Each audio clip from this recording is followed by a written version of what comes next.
নদীতে এই সময় মনে হচ্ছে বেশ মাছ পাওয়া যাবে। যাই একটু কাছে গিয়ে দেখি।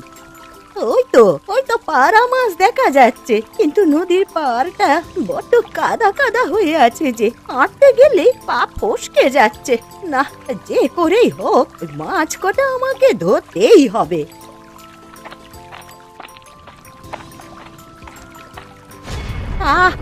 আরে আরে আরে, গেল গেল গেল, আমার পাটা গেল রে। কে আছো, কে আছো, আমাকে বাঁচাও বাবা, মরে গেলাম যে। হায় হায় হায় হায় হায়। আরে জেঠি, তুমি এখানে এভাবে জলে ভিজে কি করে পড়ে গেলে? আরে পলাশ, ও পলাশ, পলাশ আগে আমাকে টেনে তোল বাবা, টেনে তোল, তারপর সব বলছি আমি। দীর্ঘায়ু হও বাবা, দীর্ঘায়ু হও তুমি পলাশ। এবার বলো, এই বিকেলে বৃষ্টির মধ্যে এখানে কেন এলে তুমি? আরে কয়েকদিন হলো একটু মুখে মাছ দেবো, সেটাও আমার কপালে জুটছে না। তা ভাবলাম যাই, নদীতে যদি কয়েকটা মাছ ধরতে পারি। এইখানে এসে দেখলাম বেশ কয়েকটা পাড়া মাছ, তাই ধরতে গিয়ে পা ফসকে পড়ে গেলাম বাছা।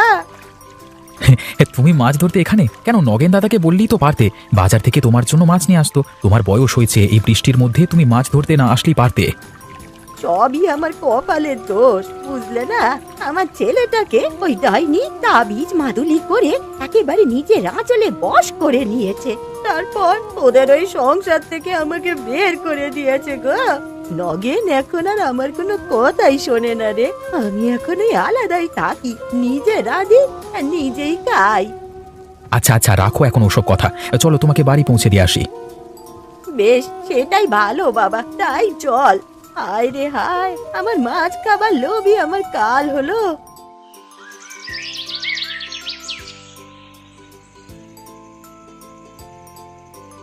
শুনছো, একটু উঠে বসার চেষ্টা করো দেখি। উফ না গো লতা, পারছি না, সারা গা ব্যথা করছে। কেন কেন উঠে বসতে বলছো বলো? এই তো সব শাকসবজি দিয়ে তোমার জন্য গরম গরম স্যুপ করে এনেছি। এটা খেলে তোমার শরীর শক্তি পাবে, জ্বর সর্দি কাশিও একেবারে সেরে যাবে। দেখো। আরে তুমি আমাকে এত যত্ন করো, আর আমি অসুস্থ হয়ে প্রায় দিনই বিছানায় পড়ে থাকি, কাজকর্ম ঠিকমতো করতে পারি না। আসলে আমার ভাগ্যটাই ভীষণ খারাপ গো। যখনই ভাবি কাজ করে অনেক টাকা রোজগার করব, তখনই আমি অসুস্থ হয়ে পড়ি। ওসব কথা মনে এনো না তো। অসুখ বিসুখ কি আর বলে কয়ে আসে? যখন তার হবার তখন সে হবেই। তুমি শুয়ে থাকো। তুমি বলো লতা, কতদিন হয়ে গেল তোমাকে একটু ভালো মন্দ কিছু খাওয়াতে পারছি না। আমারও তো ইচ্ছে করে তোমাকে ভালোভাবে রাখতে। কেন এইভাবে বলছো গো? আমি কি কোনোদিনও তোমাকে কিছু বলেছি নাকি? তুমি সুস্থ থাকলে আমি সুখী, আমার আর কিচ্ছু চাই না। সে তো আমি জানি, কিন্তু আমিও তো পরিশ্রম করে টাকা রোজগার করে তোমাকে ভালোভাবে যত্নে রাখতে চাই। বুঝেছি বুঝেছি, আগে সুস্থ হয়ে ওঠো, তারপর তোমার ইচ্ছা পূরণ করো। তার জন্য তোমাকে ভালোভাবে খেতে হবে, তাই না? এবার মুখটা খোলো দেখি।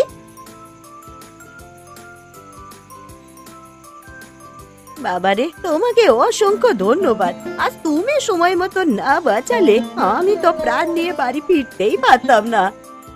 ভাগ্যিস আমি সেই সময় রাস্তা দিয়ে যাচ্ছিলাম, সত্যিই তো খুব বিপদ হতো তোমার। ও পলাশ, বৃষ্টি বোধহয় থেমেছে, এবার তুমি বরং বাড়ি ফিরে যাও। জেঠি, আমি আর বাড়ি ফিরে যাব না গো। বাড়ি যাব না মানে? কেন বাড়ি যাবে না কেন? বাবা তোমার জন্য নিশ্চয়ই অপেক্ষা করে বসে আছে। বাবার সাথে আজকে আমার দুপুরে কথা কাটাকাটি হয়েছে, তাই আমি রাগ করে বাড়ি থেকে বেরিয়ে এসেছি। বাড়ি থেকে বেরিয়ে আসবার পথে নদীর ধারে আমি তোমার চিৎকার শুনতে পেয়ে তোমার কাছে ছুটে গেলাম। সে কি কাণ্ড! তা বাবার সাথে কেন রাগ করেছো, সে কথা কি আমায় বলবে তুমি? নগেনদার জন্যই বাবার সাথে তোমার কথা কাটাকাটি হয়েছে। নগেনদা বাবার থেকে ছল করে টাকা নেয়, আর আমি বাবাকে বলতেই বাবা আমাকে অনেক কথা শুনিয়ে দিল। নগেনের জন্যে? সত্যি এই ছেলেটা আমার মান সম্মান সব খোয়ালে গা। কোন কুক্ষণে যে এমন ছেলেকে আমি পেটে ধরেছিলাম, তা সেই আবার বাপ বেটার মধ্যে কি সমস্যা বাঁধালো গো। জেঠি, আমি তোমার এখানেই থাকবো যতদিন বাবা সত্যের সম্মুখীন না হয়। আমি তোমাকে অনুরোধ করছি, আমাকে চলে যেতে বলো না। ঠিক আছে পলাশ, তুমি যত দিন চাইবে ততদিন তুমি আমার বাড়িতেই থাকো। তবে আমি গরিব মানুষ, এই নুন ভাত খেয়েই কিন্তু আমার দিন কাটে। পারবে তো এখানে আমার সাথে থাকতে? পারবো বই কি, খুব পারবো, তুমি আমাকে নিয়ে ভেবো না।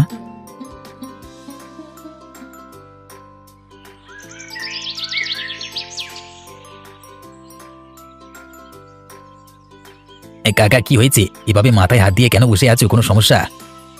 আর বলিস না আমার সমস্যার কথা। কালকে বিকেলে আমার সাথে পলাশের বাদ বিবাদ হয়। তারপর সে রাগ করে বাড়ি ছেড়ে বেরিয়ে যায়। সারা রাত এই বৃষ্টির মধ্যে সে কোথায় ছিল, কেমনই বা আছে, এসব দুশ্চিন্তা আমাকে ব্যতিব্যস্ত করছে। এসব কি বলছো কাকা? এ তো দুশ্চিন্তার বিষয়। কি কারণে ঝগড়া হলো তোমাদের বলো দেখি? ঝগড়ার বিষয় তোমাকে নিয়ে। আমাকে নিয়ে মানে আমি আবার কি করলাম? কি বলছেন? পলাশের ধারণা তুমি প্রায় আমাকে চাপ দিয়ে টাকা পয়সা নাও। তোমার উদ্দেশ্য বিশেষ ভালো নয়। আমাদের বাড়িতে তোমার আশাটা পলাশ পছন্দ করে না। ওর মাথাটা খারাপ হয়ে গেছে নাকি? হ্যাঁ, মাঝে মধ্যে আমার কোনো বিপদে তোমার শরণাপন্ন হই, কারণ বাবাকে হারানোর পর তোমাকেই অভিভাবক হিসেবে মনে করি, তাই বলে তোমাকে চাপ দিয়ে টাকা পয়সা নেয় এটা তো সম্পূর্ণ ভুল ধারণা। তাহলে বলো, এসব কথা শুনলে কার না মাথা গরম হবে? কালকে এই কথা নিয়েই ভীষণ কথা কাটাকাটি হয়েছে। এরপর ও আমার উপর রাগ করে বাড়ি ছেড়ে বেরিয়ে যায়। কি গো, জাল নিয়ে কোথায় যাচ্ছ? যাই, বেশ কিছু মাছ ধরতে হবে। ভালো বৃষ্টি হয়েছে, আশা করি নদীতে এখন বড় মাছ পাওয়া যাবে। আজকে বড় মাছ ধরবো আর সেটা বিক্রি করে অনেক টাকা আনবো। তোমার কি মাথা খারাপ হয়ে গেছে নাকি গো? সবে মাত্র জ্বর থেকে উঠেছো, নদীতে গিয়ে জল ঘাঁটলে যদি আবার জ্বর ওঠে তখন তো সেই আবার বিছানা ধরবে। না না, আর কটা দিন বিশ্রাম নিয়ে তারপর না হয় কাজে যেও। আমার কিচ্ছু হবে না, আমি এখন সম্পূর্ণ সুস্থ। তুমি এই সংসারের জন্য অনেক কষ্ট করেছো, আর না, এবার আমার অনেক টাকা রোজগার করতে হবে। দুঃখের দিন শেষ করতেই হবে। আমার কথা বলি শোনো, নদীতে গিয়ে অন্য কোনো কাজ করো না। শরীরটা আরেকটু সুস্থ হলে তখন না হয় মাছ ধরতে যেও।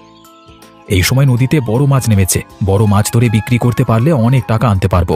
তারপর তোমাকে অনেক অনেক ভালো করে রাখবো। আমার কথা শোনো বলছি।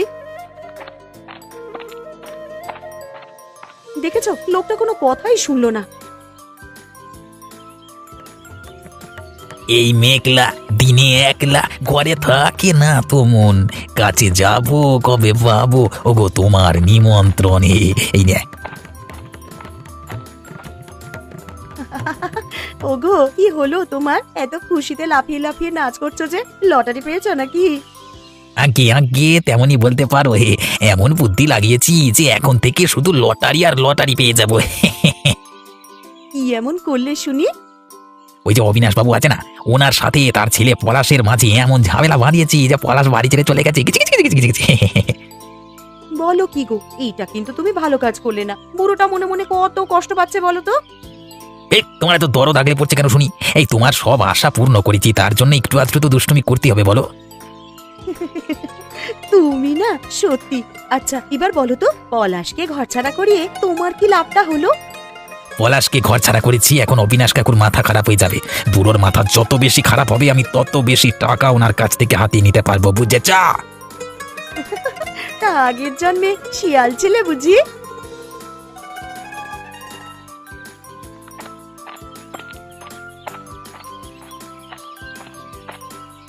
পলাশ, তোমার সাথে কি তোমার বাবার ঝগড়া হয়েছে?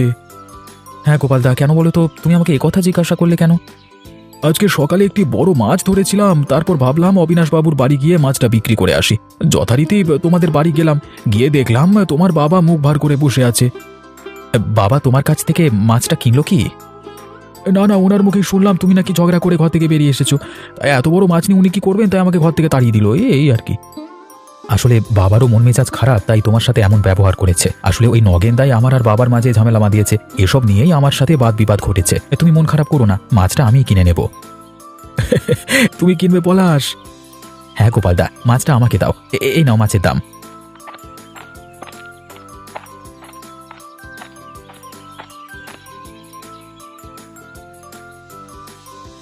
দুপুর হতে চললো, কি যে রান্না করি তা তো ভেবেই পাচ্ছি না। পলাশটাও তো আছে, তাকে তো আর এই শাক ভাজা দিয়ে খেতে দিতে পারি না। শত হলেও আমার বাড়িতে আশ্রয় নিয়েছে ছেলেটা।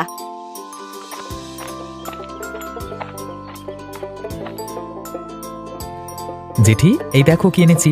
তোমার না অনেকদিন ধরে মাছ খেতে ইচ্ছে করছিল, দেখো তোমার জন্য আমি কত বড় মাছ নিয়ে এসেছি। এ কি কাণ্ড!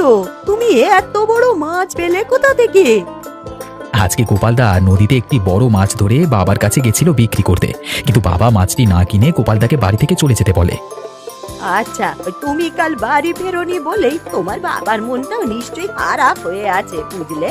তাই রাগের মাথায় গোপালকে ওইভাবে বলেছে। তা মাছটা তুমি কোথায় পেলে? রাস্তায় গোপালদাকে দেখলাম মুখ ভার করে নিজের বাড়ির দিকে যাচ্ছে। আমি গোপালদার থেকে সমস্ত ঘটনা জেনে গোপালদার থেকে মাছটা কিনে নিলাম। এবার নাও তো, ভালো করে মাছের ঝোল রান্না করো। অনেক দিন রুই মাছের ঝোল খাইনি। সেই ছোটবেলায় মা রান্না করে খাওয়াতো আমাকে, এখনো সেই স্বাদ জিভে লেগে আছে।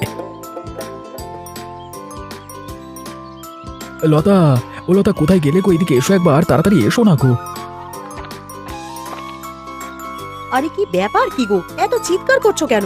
উনুনে যে রান্না চাপানো আছে, তাড়াতাড়ি বলো দেখি কি বলবে। হাতটা দাও দেখি। এইসব আবার কি আদিক্ষেতা, বলো না কি বলবে।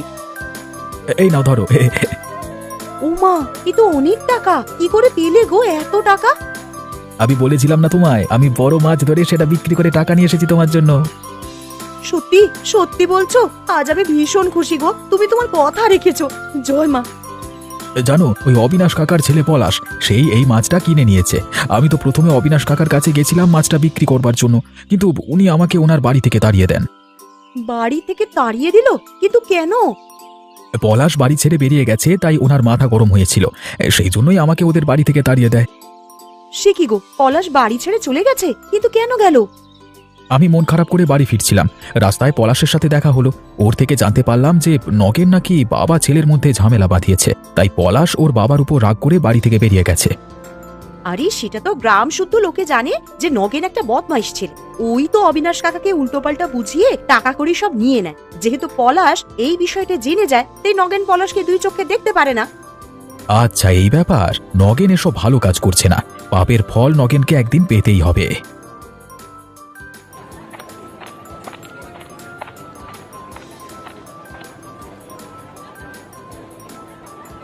নগেনদা, এটা তুমি কি করলে? এই গরিব ভিখিরির সব টাকা পয়সা এভাবে তুমি কেন চুরি করে নিলে? আমি কিন্তু বাজারের চৌমাথায় এসে তোমার কথা সবাইকে বলে দেবো। এই কোথায় না তো, কিসব উল্টো পাল্টা বকছিস? হ্যাঁ, দিনে দুপুরে নেশা করে এসেছিস নাকি? এই নগেনদা, তুমি আমাকে ফাঁকি দিতে পারবে না। আমি দেখে ফেলেছি তুমি যখন ওই ভিখিরির টাকা পয়সাগুলো চুরি করছিলে। তোর বেশি আস্পর্ধা হয়ে গেছে তাই না? তুই আমাকে চোর বলছিস? সালা, বেশি বার ভালো না বলছি, এর পরিণাম খুব খারাপ হবে বলে যাও, ঠিক আছে? চোরের আবার বড় গলা, কি করবে শুনি? ভিখিরির টাকা চুরি করে আবার অস্বীকার করছো? কি তুই আমাকে চোর বললি? আজকে তোর একদিন কি আমার একদিন। পলাশ, কি হয়েছে? এত রেগে আছো কেন? বৌদি, এই যে নগেনদা ওই ভিখিরির টাকাগুলো চুরি করে নিয়ে যাচ্ছিল, আর আমি সেটা দেখতে পেয়ে প্রতিবাদ করলাম বলে নগেন আমাকে মানে শাসাচ্ছে। ছি ছি ছি ছি নগেন, এত জঘন্য কাজ তুমি কি করে করতে পারলে? একজন ভিখারিকেও ছাড়লে না। সত্যি তুমি একটা অমানুষ। তোকে আমি পরে দেখে নেবো সালা। বাবা বাবা, তোমাকে অনেক ধন্যবাদ। অবিনাশ, ও অবিনাশ, এদিকে শোনো তো। বলি পলাশ আমার বাড়িতেই আছে, তুমি ওকে নিয়ে কোনো চিন্তা করো না। ও আচ্ছা, যাক, একটু নিশ্চিন্ত হলাম। কালকে বিকেলে যে ঘর থেকে বের হয়ে গেল, তারপর কোনো সংবাদও পেলাম না। কালু আমার প্রাণ বাঁচিয়েছে জানো। পরে যখন জানতে পারলাম ও নাকি তোমার সাথে অভিমান করে বাড়ি থেকে বেরিয়ে গেছে, তখন আমি ওকে আমার বাড়িতে থাকতে বলি। ও ভালো ছেলে গো পলাশ। আসলে কালকে রাগের মাথায় আমি ওকে অনেক কথা শুনিয়েছি, এখন ওকে আমার নিজের মুখ দেখাতেও লজ্জা করছে। অবিনাশ, আমি তোমাকে একটা কথা বলি, তুমি ওই নগেনের কোনো কথা শুনো না। ও হলো একটা লম্পট জোচ্চোর ছেলে। আমি মা হয়েও ওর এই সব কার্যকলাপের জন্য একাই থাকি। বলছি যে আমি একবার আপনার বাড়িতে যেতে পারি? পলাশকে দেখবার জন্য মনটা ব্যাকুল হয়ে আছে। তা পলাশকে দেখতে হলে এখন তোমাকে বাজারে যেতে হবে, কারণ ও আমার জন্য আবার এই রুই মাছ আনতে গেছে। ঠিক আছে, তাহলে বাজারের দিকেই যাই। যদি পলাশের সাথে দেখা হয়ে যায়।